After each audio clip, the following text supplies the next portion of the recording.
Without further ado, let me introduce today's speaker. That would be me.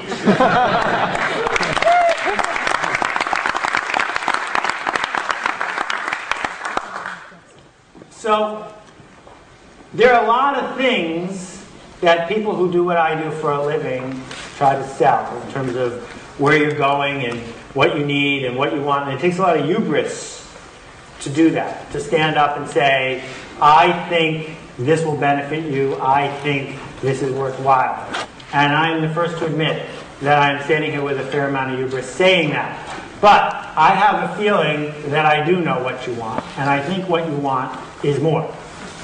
And by more, I mean more sales and more followers and more attention, more people knowing your idea, more faith in the future, more power to make things happen the way you want them to happen, more connections with other people, more, and more. Some of those things are related to business, some of those things are related to culture, but most of all, what people do for a living is they try to grow what they have.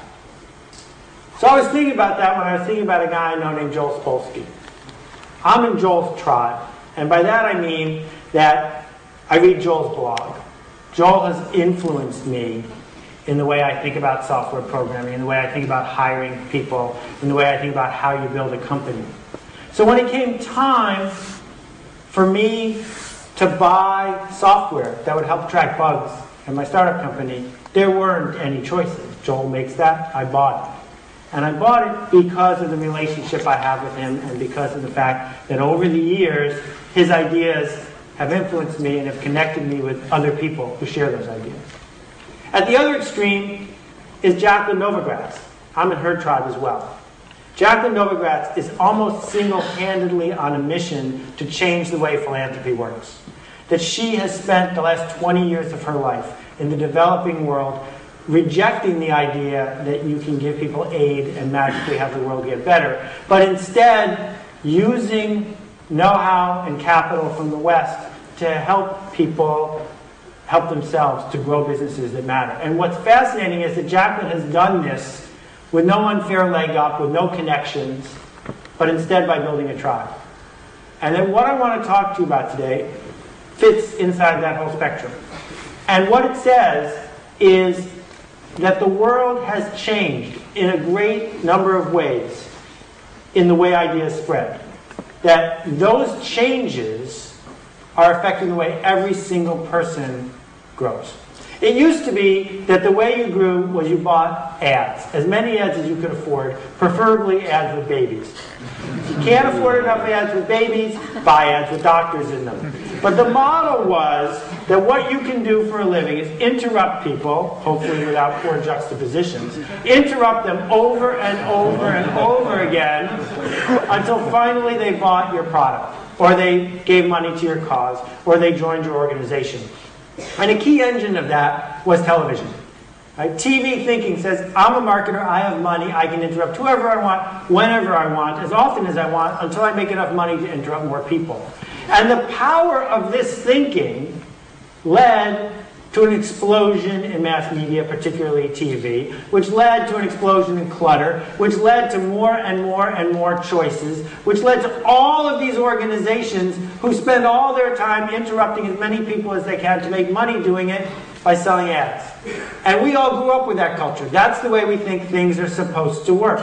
I'm going to grow by interrupting someone who doesn't want to hear from me and make enough money doing it to interrupt more people. That the shorthand version of it is you find exactly the right person, you assault them with an idea, and maybe, just maybe, you'll convert them into someone who is actually a customer. The timeline looks like this. So step one was Charlie the Tuna. Let's figure out something that has nothing to do with the product, put on a show, a jingle, maybe people will buy from us. Step two, let's spam people because we deserve it. It's our job, we have the right. So we will spam you by email, and spam you with robocalls, and spam you at home, and spam you at work. And we'll bother you with direct mail, and salespeople will call on you until finally you give up and buy from us. Then the internet came along, and we said, great, the idea virus, viral marketing, that's the answer. What we'll do is we'll just get people to all talk about us because we deserve it. And the sad news that I have to share with you, I'm afraid, is that those days are now over. They're not ending fast enough for all the critics and skeptics to embrace, but there's no question they're ending very quickly. No brand, not one, consumer brand built in the last 10 years has been built on the back of television. That if we look at why the dot-com companies crashed and burned, a lot of it had to do with Wall Street and venture capitalists, but a lot of it had to do with spending $80 million on ads with sock puppets in them.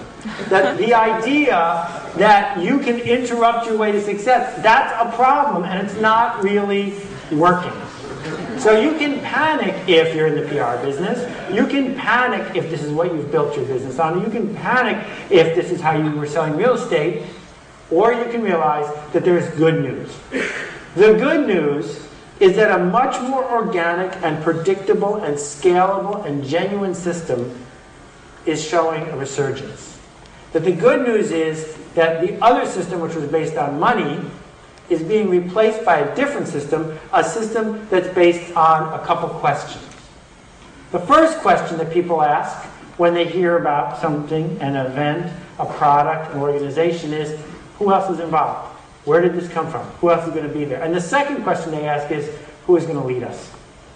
And that the opportunity, and the thing I'm going to come back to over and over and over again is this. The opportunity is that there's an almost infinite number of tribes that want to be formed, that are forming, groups that people want to join. And there's a dramatic shortage of leaders. And it turns out, if you look at the people who have become leaders, who are successful at leading, the only thing they have in common is that they're leaders. And there's nothing keeping any of you from filling that void. It's not about money, it's not about where you went to school, it's not about where you were born. That in fact, there are other attributes that we're going to go into today that inform whether or not you can pull this off. So what I need to do is explain to you what I mean when I talk about tribes. And what I mean when I talk about markets and selling stuff. I'm going to start with a cartoon from my friend Hugh, which is this. We look at the economy and we say, oh my God, the stock market's down, oh my God, there's a recession. But the fact is that what people have been buying, once they buy food and shelter and healthcare, what they buy is meaning. What they buy is something that makes them feel good. The stuff that people want, as opposed to the stuff that people need, has been the search for meaning. And so when I show you this tribe, the Star Wars tribe, and you see these fully grown adults dressed up as Imperial stormtroopers, you say, what's that about? How much did they get paid to do that? They didn't get paid to do it. They did it because it made them feel good. They did it because they want to belong to a group. Because belonging to a tribe is a fundamental element of being a human being. And during our lifetimes, there have only been 3 big tribes. The reason is because TV and the mass media have drowned out our desire, our ability to join these tribes. So the first one is church, usually one church per town. That's been historic. The second one is work, the tribe we join of the people that we work with. And the third one is community, the people that we live with and near. Those 3 tribes have been constant throughout all human history. But there's billions of other tribes out there, literally billions, that people can and will join. So the shift goes from, how do I yell at people who are carefully targeted, a hunting term, how do I yell at enough people to make me some money to get me an article written to sell a house, versus how do I create these movements so that people naturally and organically find each other and do what they want to do in the first place, which is connect. So the Red Hat ladies are a fine example. You can go almost anywhere in the world and you'll find women of a certain age hanging out at a cafe wearing the red hats. It just seemed to have sprung out of nowhere. But of course it didn't. Someone came up with it and it spread. And why do they do it? They're not paying or getting paid. They do it because of the way it makes them feel. Or the triathlon, with the silly bathing caps. These people don't even like swimming. Ask any of them. They hate the swimming part. So why exactly do they spend 9 or 11 hours doing it? It's because of the tribe, because of the connection. That what tribes are groups of people who share something in common, a mission, a language, a leader, a movement, someplace they want